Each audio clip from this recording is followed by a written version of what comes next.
Ok, donc maintenant nous allons nous intéresser à SEO et les mots-clés qu'on peut utiliser pour le référencement dans les moteurs de recherche. Mais c'est un sujet qui est énorme avec de nombreux outils tiers que on doit utiliser et que vous devez connaître si vous voulez vous intéresser au référencement SEO et aux mots-clés. Mais dans cette leçon, nous, ce que nous allons faire, c'est principalement parler de ce que ChatGPT peut faire et comment il peut nous aider en matière de référencement naturel. Pour vous donner un bref aperçu, ce que Google utilise pour classer aujourd'hui ses recherches, c'est quelque chose qu'on appelle l'indexation sémantique latente.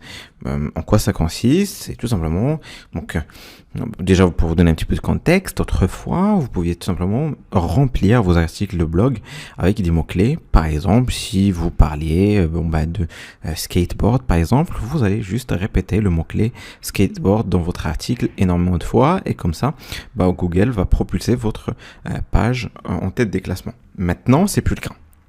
Maintenant, avec l'indexation sémantique latente, cela regroupe les mots-clés en fonction de leur pertinence. Ainsi, le skateboard est lié à des termes tels que roulement de skate, planche de skate, etc., etc., et tous les termes qui sont liés à ce thème. Donc, vous voudrez vous assurer d'utiliser cette approche et c'est là que ChatGPT nous aide dans ce processus. Donc, sans plus tarder, et passons maintenant à ChatGPT pour voir comment tout ça peut se matérialiser, comment on peut profiter de ChatGPT pour faire du référencement naturel. Donc, prenons notre exemple de skateboard et on va demander par exemple à ChatGPT de nous écrire une description, d'accord, du produit. Ok, donc écrit une description, ok, du skateboard, de mon produit peut-être, de mon produit skateboard avec des roues lumineuses. Ok, entrée. Donc là, il va me générer la description du produit. Peut-être ce que je vais faire, c'est que je vais aller revenir ici.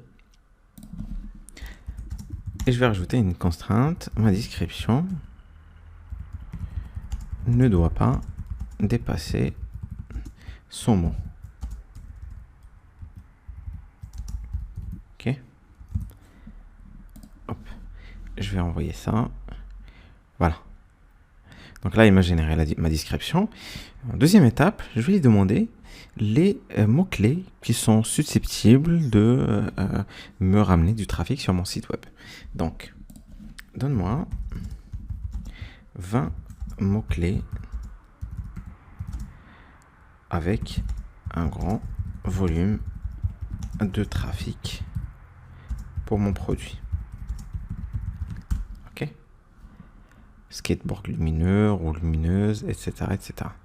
Maintenant, ce que je vais faire, c'est de lui demander d'enlever en fait le mot skateboard à chaque fois de ces mots-clés.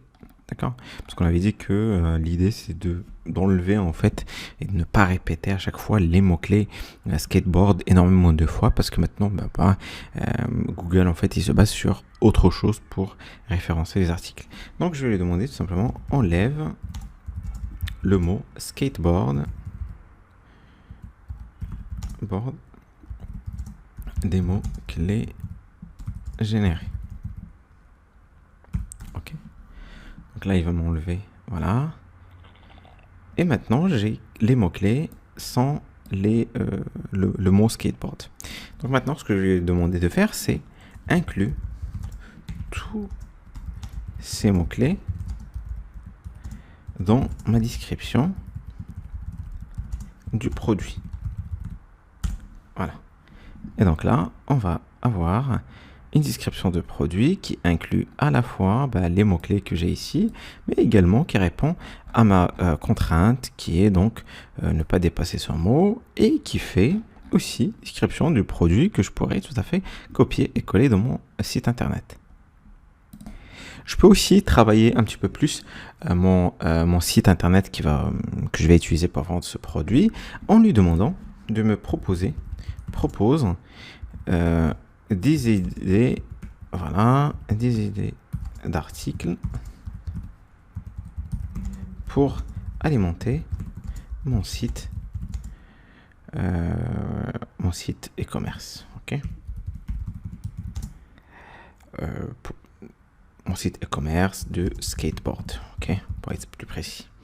Comme ça, il va me proposer du coup 10 idées d'articles que je pourrais utiliser pour alimenter mon site internet. Et à partir de là, moi, je peux prendre ces titres et lui demander de me générer un article de blog pour ce titre-là. Et à chaque fois, alimenter mon site avec plus de contenu.